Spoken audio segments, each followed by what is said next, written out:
오늘 은혜 받으실 말씀은 룻기서 1장 1절에서 5절까지 말씀을 장기옥 집사님께서 봉독해 주십니다. 사사들이 치리하던 때에 그 땅에 흉년이 드니라. 유다 베들레헴의 한 사람이 그의 아내와 두 아들을 데리고 모압 지방에 가서 거류하였는데 그 사람의 이름은 엘리멜렉이요 그의 아내 이름은 나오미요 그의 두 아들의 이름은 말론과 기럇이니 유다 베들레헴 에브랏 사람이더라. 그들이 모압 지방에 들어가서 거기 살더니 나오미의 남편이 엘리멜렉이 죽고 나오미와 그의 두 아들이 남았으며 그들은 모압 여자 중에서 그의 아내를 맞이하였는데 하나의 이름은 오르바요 하나의 이름은 룻이더라.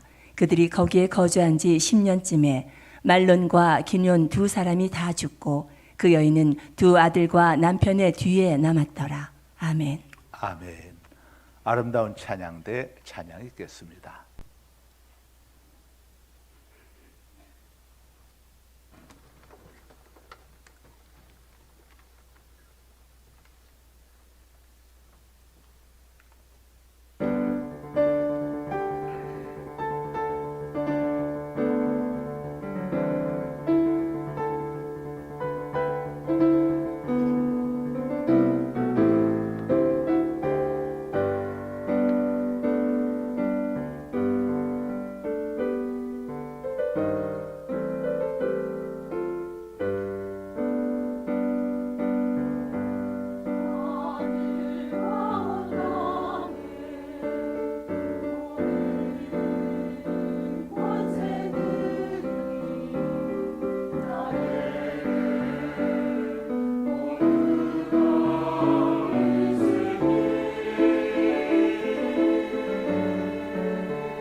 아멘. 하나님께 영광을 돌려드립니다. 할렐루야, 할렐루야, 할렐루야. 오늘 유초동 우리 봉헌 특송도 그동안 했던 것 중에 제일 잘했고, 우리 아름다운 찬양대도 그동안 했던 것 중에 오늘 최고입니다. 자, 기도하십니다. 거룩하신 아버지 하나님, 감사합니다. 2024년도 갑진년 새해를 열어주시고 벌써 4월 이렇게 첫 주를 맞이했습니다. 오늘 첫 주를 맞이해서 3부 예배 주님 전에 또 저희들 올라올 수 있도록 믿음과 건강, 시간과 여건 형편 허락해 주심을 감사드립니다. 이 시간 또 부득이한 사정으로 비대면으로 예배하는 우리 또 성도님들 또 기억하여 주시고 동일한 은혜로 채워주시기를 원합니다. 이 시간 종이 말씀을 전할 때에 성령님 역사하여 주시고 또 우리 오늘 한경태 한수 집사님의 힘있고 은혜로운 또 기도를 주님께서 기쁨으로 받으신 줄 믿습니다. 아버지, 우리의 정성을 다한 애물 또한 주님께서 받아주심을 감사드립니다. 우리 아름다운 찬양대와 우리 어린이 또 유초동부의 아버지와 봉헌 특송 다 우리 주님의 기쁨이 된 줄로 믿습니다. 이 시간을 또 말씀 마음으로 받고 삶 속에 저희들 적용해서 우리 곁에 와 계신 성령 하나님을 경험하고 체험하는 한 주간 되게 하여 주옵소서. 예수 그리스도 이름으로 기도드리옵나이다. 아멘. 자, 그 땅에 흉년이 드니라 하는 제목으로 함께 은혜를 나누겠습니다. 우리 1절 모두 함께 읽겠습니다. 읽기 시작. 사사들이 치리하던 때에 그 땅에 흉년이 드니라. 유대 베들레헴의 한 사람이 그의 아내와 두 아들을 데리고 모압 지방에 가서 거류하였는데, 자, 사사, 여기서 사사란 왕이 있기 전에 왕을 대신해서 자, 백성들 다스리던 지도자들을 사사라고 합니다. 성경의 사사기 속에 등장하는 여성 사사였던 드보라, 그 다음에 기드원, 입다, 삼손, 자, 이런 사람들이 바로 대표적인 사사들이죠. 이들은 왕은 아니었습니다. 하나님의 부르심을 입고 이스라엘 백성들을 이렇게 다스렸던 그런 사람들입니다. 이들이 바로 사사들입니다. 사사 시대에는 군대가 없다 보니까 강력한 리더십을 가진 왕이 없었습니다. 그래서 사람마다 율법을 떠나서 자기 생각에 좋을 대로 자기 마음대로 행동했던 시대가 사사 시대였습니다. 이런 시대에 가나안 땅에 큰 흉년이 찾아왔습니다. 가나안 땅은 하나님께서 이스라엘 백성들에게 주신 젖과 꿀이 흐르는 비옥한 땅이죠. 그런데 하나님께서 주신 땅에 흉년이 든 것입니다. 하나님이 주신 땅에도 흉년이 찾아올 수 있습니다. 하나님의 백성들이 하나님 앞에 죄를 범했을 때에 하나님께서는 당신의 백성들을 징계하시고자 기근과 또 전염병, 전쟁 등으로 이렇게 자기의 백성들을 징계하십니다. 이것은 백성들이 미워서가 아니라 이런 징계를 통해서 깨닫고 회개하고 하나님의 백성답게 살아가도록 하나님께서 이렇게 징계를 하시는 거죠. 성경에서 흉년은 다른 말로 기근이죠. 하나님의 심판의 도구로 이렇게 하나님의 연단 도구로 사용되었습니다. 하나님께서 하나님의 백성들이 하나님을 경외하고 하나님 말씀을 잘 순종하게 되면은 이른 비와 늦은 비를 주셔서 풍성한 수확을 얻게 하셨습니다. 그런데 하나님의 백성들이 우상을 섬기거나 범죄할 때는 또 흉년과 기근을 통해서 자기 백성들 징계하시고 그들이 하나님께로 돌아오도록 하나님께서는 이렇게 기근 또 전염병, 전쟁 등을 사용하시곤 하셨습니다. 이런 것들을 하나님께서 하나님의 백성들에게 행하시는 것은 하나님의 백성들이 고생하며 근심하는 그런 삶을 살게 하려는 것이 아니라 하나님의 본심은 하나님의 백성들이 이 땅에서 고생하며 근심하게 사는 것을 원하지 않습니다. 에레미야가 3장 33절입니다.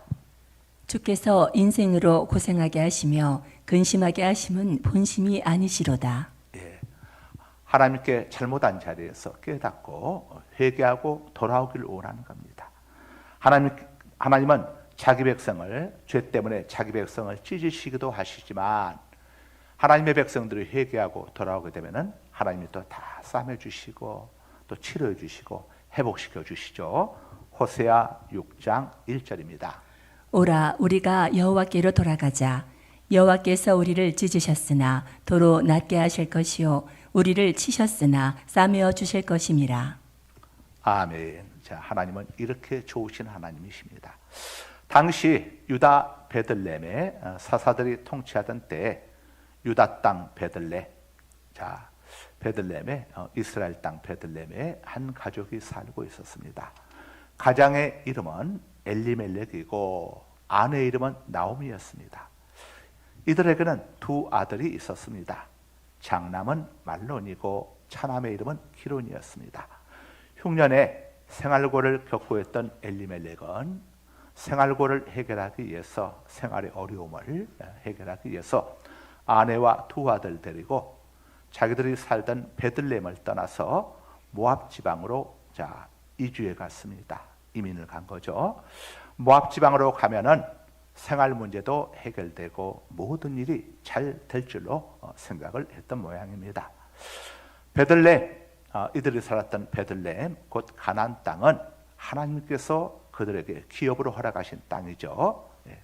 그래서 그 땅은 함부로 떠나서는 안 됩니다. 베들레헴의 의미는 떡집이라고 하는 의미를 갖고 있습니다. 떡 만드는 집을 떡집이라고 하죠. 성경은 우리 예수님께서 베들레헴에서 탄생하실 것을 예언했습니다. 미가서 5장 2절입니다. 베들레헴 에브라다야 너는 유다 족속 중에 작을지라도 이스라엘을 다스릴 자가 네게서 나게로 나올 것이라. 그의 근본은 상고에 영원에 있느니라. 그대로 도와두세요. 베들레헴 에브라다야. 베들레헴의 또 다른 이름이 에브라다죠.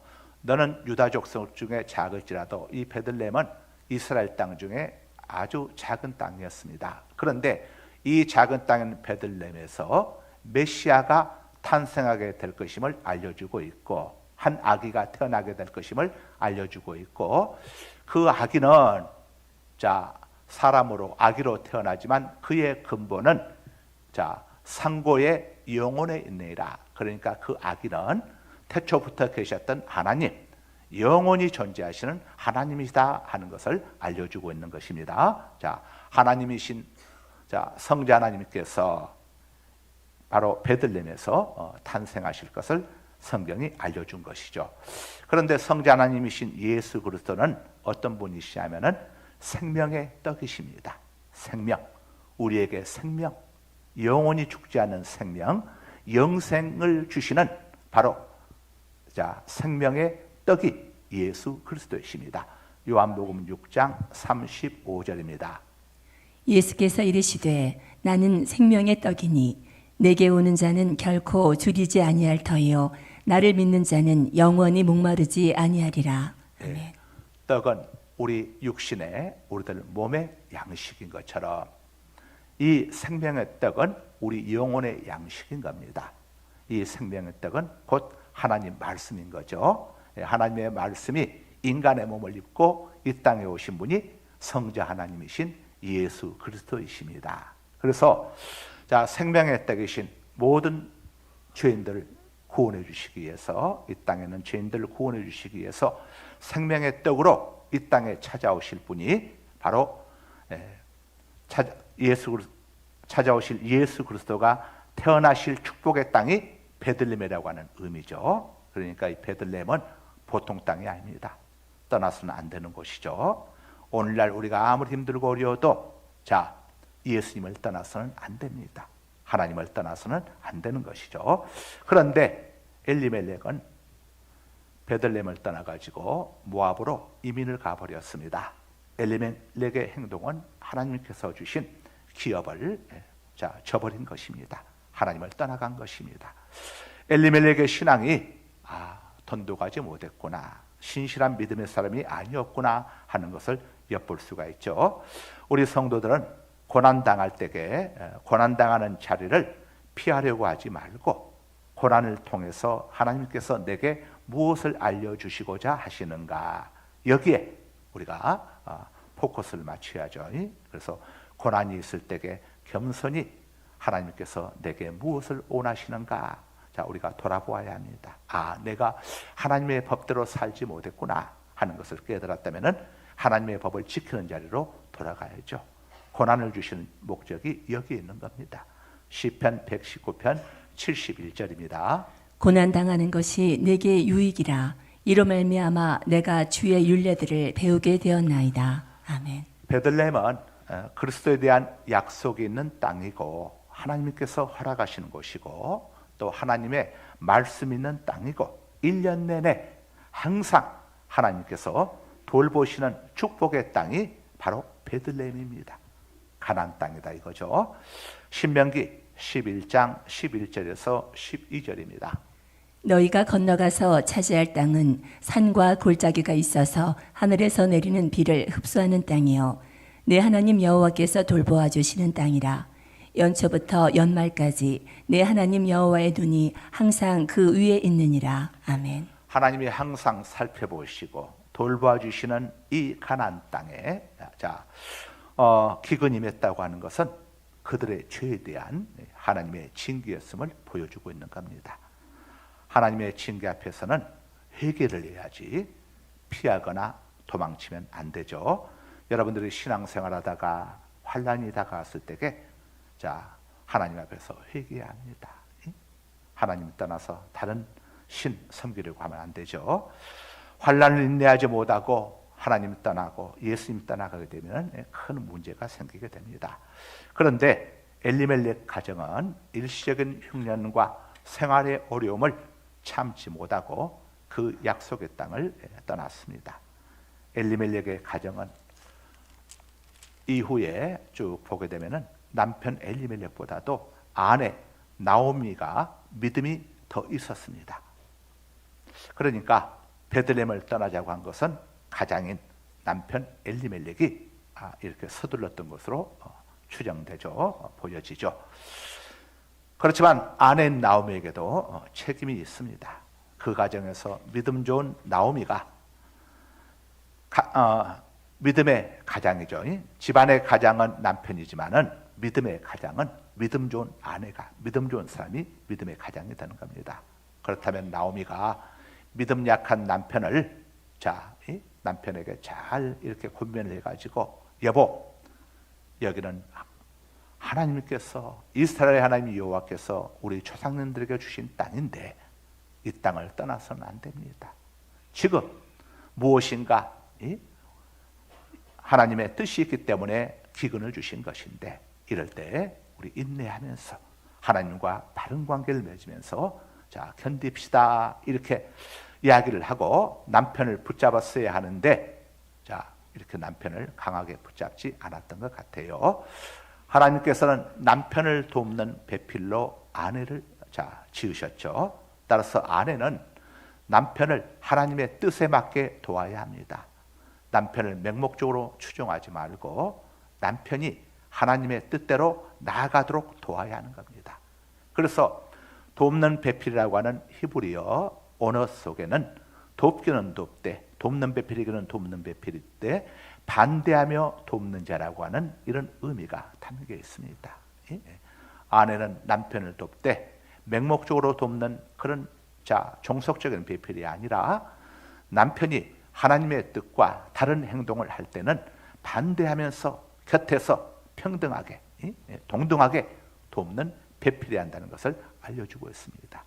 그래서 하와를 아담의 뼈를 취할 때에 옆에 있는 갈비뼈를 취해서 하와를 만든 거죠.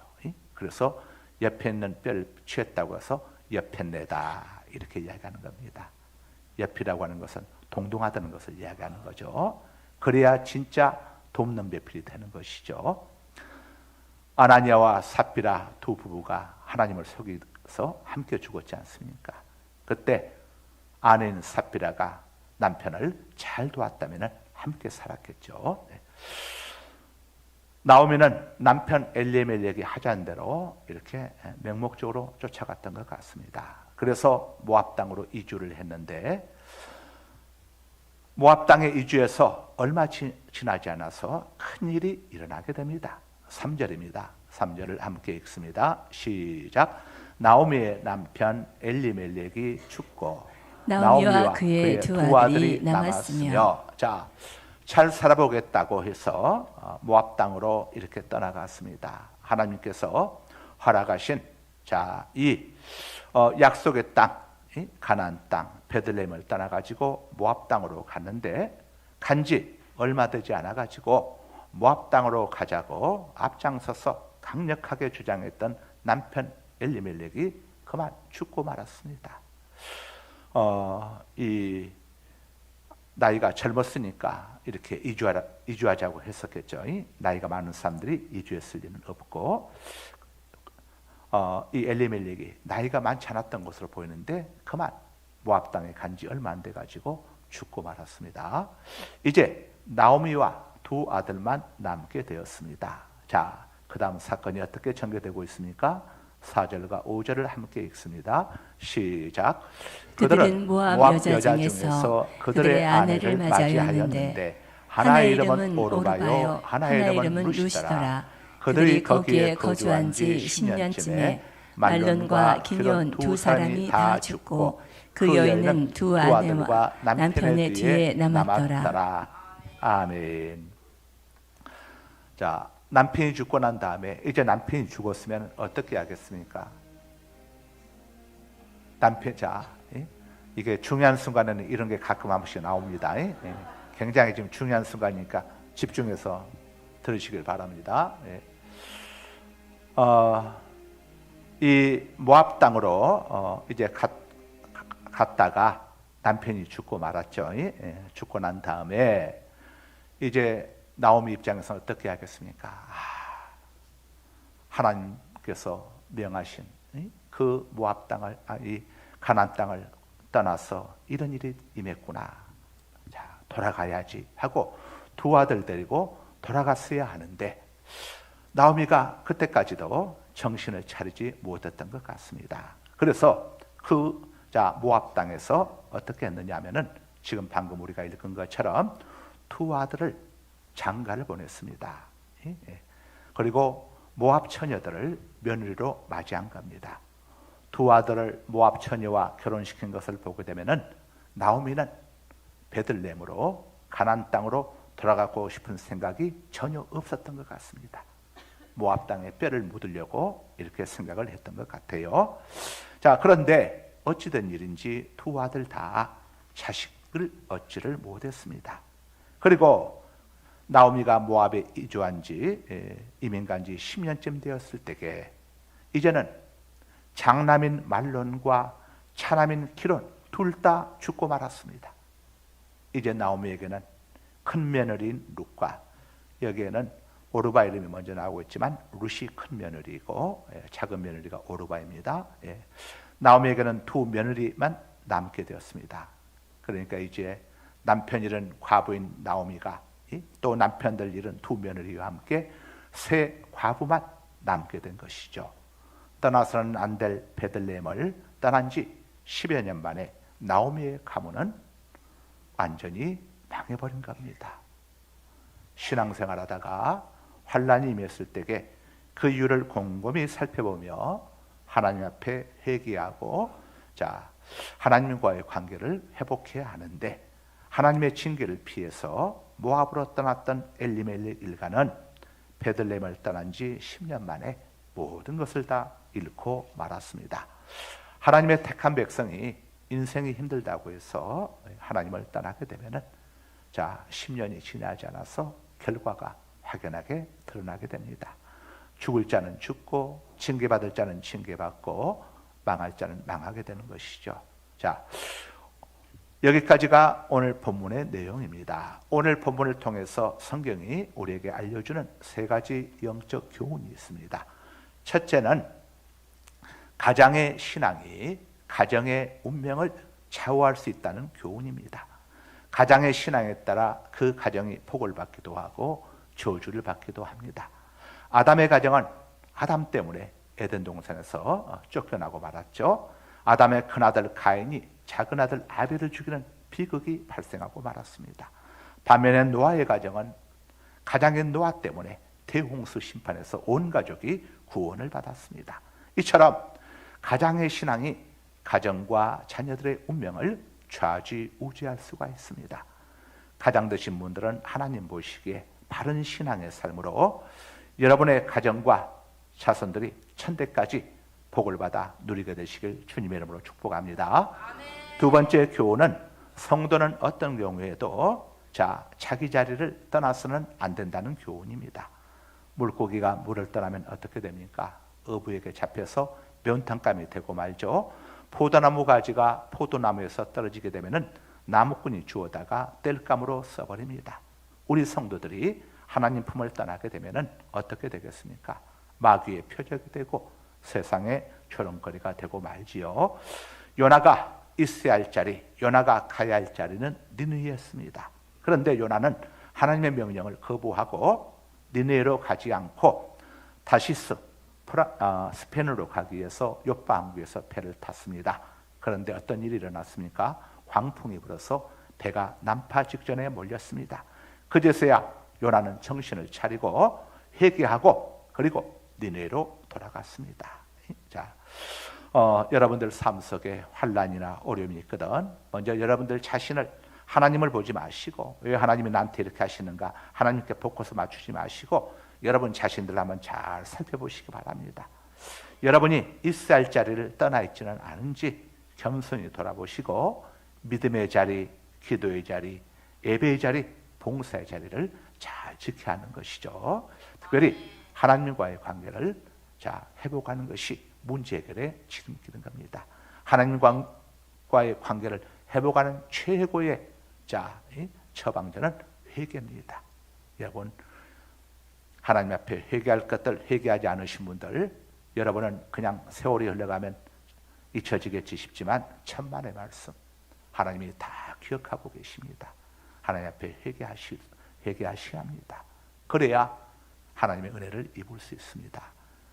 세 번째로 성경이 우리에게 주시는 교훈은 하나님의 징계를 세상적인 방법으로 피해서는 안 된다는 교훈입니다. 자, 엘리멜렉은 자기 생각으로 세상적인 방법을 찾아서 이웃 나라의 모압 지방에 그 당시 모압 지방은 굉장히 이렇게 흉년 피해도 없었고 곡물 생산량이 많았다고 주석에 보니까 기록되어 있습니다. 그러나 이것은 하나님이 원하시는 방법이 아니었습니다.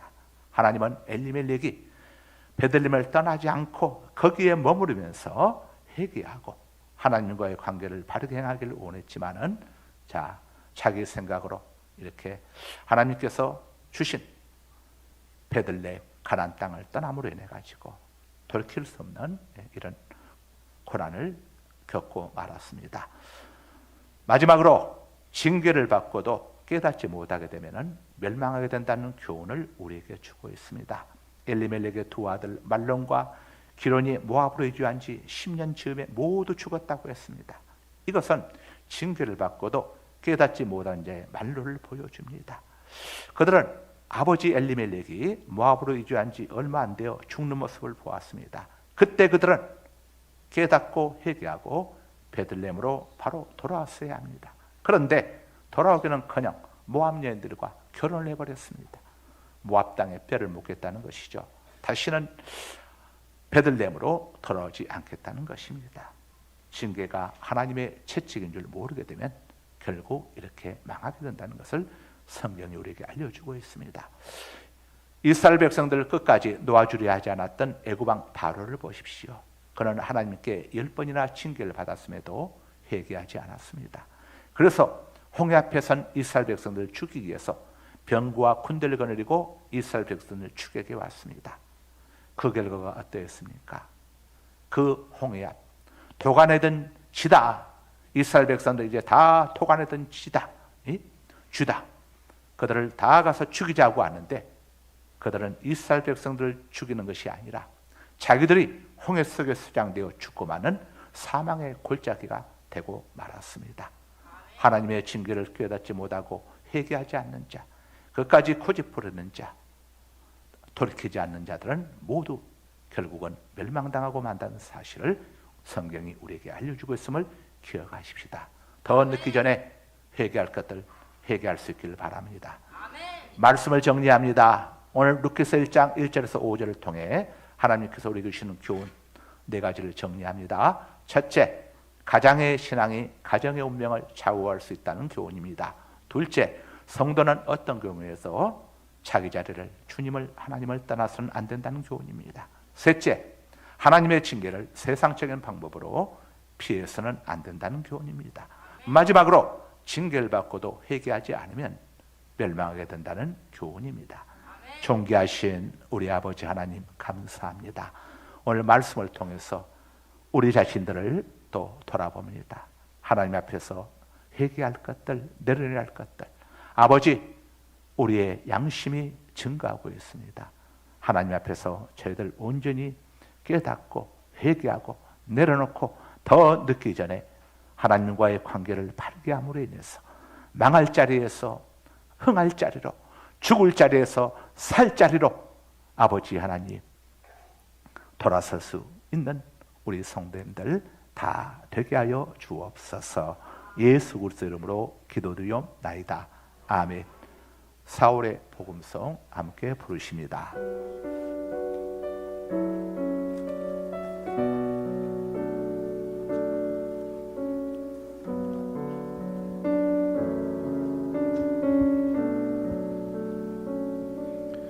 난 지극히 작은 자 죄인 중에 괴수 무익한 나 부르셔서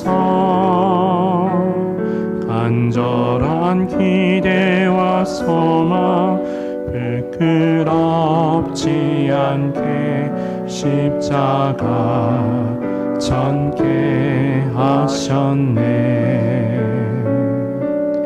어디든지 가리라 주위에 서라면 나는 전하리 그 십자가.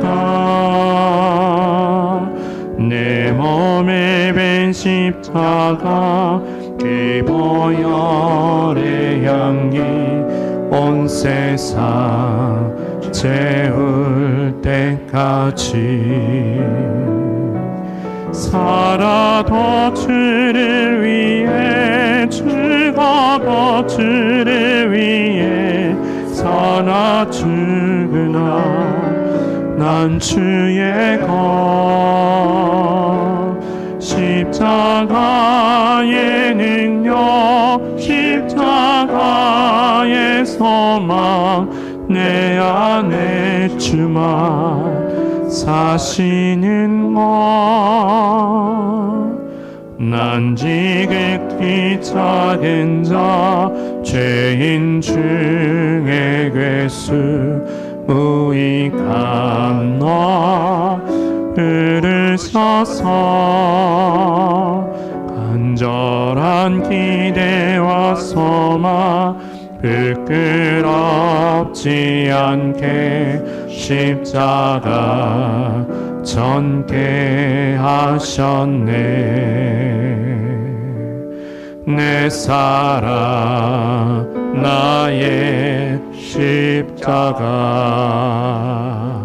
몸이 아프신 분들은 아픈 부위에 믿음으로 손을 얹으시기 바랍니다.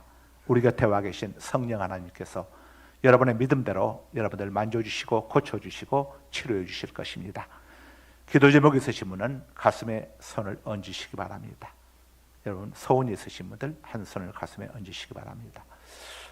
나는 너희를 치료하는 여호와입니다. 그가 채찍에 맞음으로 너희가 나음을 입었나니. 우리를 지으시고 만드시고 우리의 모든 연약함을 속속들이 알고 계시는 전지하신 우리 아버지 하나님, 나는 너희를 치료하는 여호와임이라. 하나님 말씀의 근거에서 저희들 이 시간 믿음으로 아픈 부위에 손을 얹었습니다.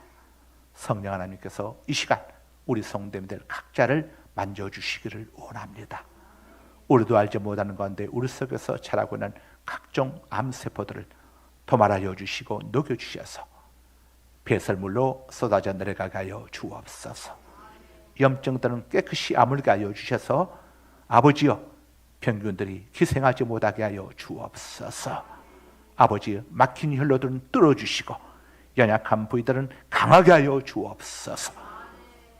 나는 너희를 치료하는 여호와입니다 말씀하신 여호와 앞에 하나님께서 이 시간 우리 각 사람들 만져주심으로 아버지 돌아갈 때는 아버지의 강건함을 얻고 힘있고 돌아가는 우리 성도님들 되게 하여 주옵소서. 나사렛 예수 그리스도로 명령하는 이 병 많은 우리 성도님들 가운데서 깡그리 떠나갈 주다. 병 많은 떠나갈 주다. 어둠의 영은 떠나갈 주다. 온수마귀는 떠나갈 주다. 악한 영은 떠나갈 주다. 흉악의 결박은 끊어질 주다.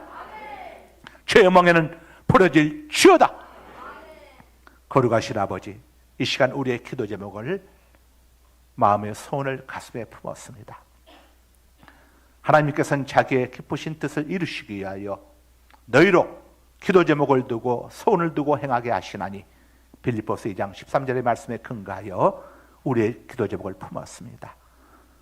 우리가 달걀을 품어봐야 아무 소용이 없지만 암탉이 달걀을 유정란을 품게 되면 병아리가 부화되어 나오듯이 우리가 문제들 품어봐야 염려, 근심, 한숨, 절망뿐이지만 우리 하나님께서 우리의 문제를 품어주시게 되면 모든 것이 합력하여 선을 이루게 될 줄 믿습니다. 하나님을 사랑하는 자, 곧 그 뜻대로 부르심을 입은 자들에게는 모든 것이 합력하여 선을 이루느니라. 로마서 8장 28절의 말씀처럼 우리의 모든 기도 제목들, 소원들을 주님이 품어주셔서 합력하여 선을 이루어주시고 우리 하나님께 영광 올려드리게 하여 주옵소서. 하나님께서 내 기도에, 내 기도 제목에 내 소원을 이렇게 응답해 주셨나라고 간증하게 하여 주옵소서. 지금은 우리 구주 예수 그리스도의 무한하신 은혜와 아버지 하나님의 그 크신 사랑하심과 성령 하나님의 감화 감동 교통 내주 역사하심이 2024년도 4월 첫 주일 삼배배 올라와 아버지 앞에 예배드리고 돌아가는 사랑하는 우리 성도님들, 부득이한 사정으로 가정에서 비대면으로 예배하는 우리 모든 성도님들, 머리머리에 앞날이에 사랑하는 우리의 조국 대한민국 이에 감사함 주는 상갈 소망교회에 지금으로부터 영원토록 함께 있을지어다. 아멘. 아멘. 아멘. 아멘. 아멘. 아멘. 아멘. 아멘. 아멘. 아멘.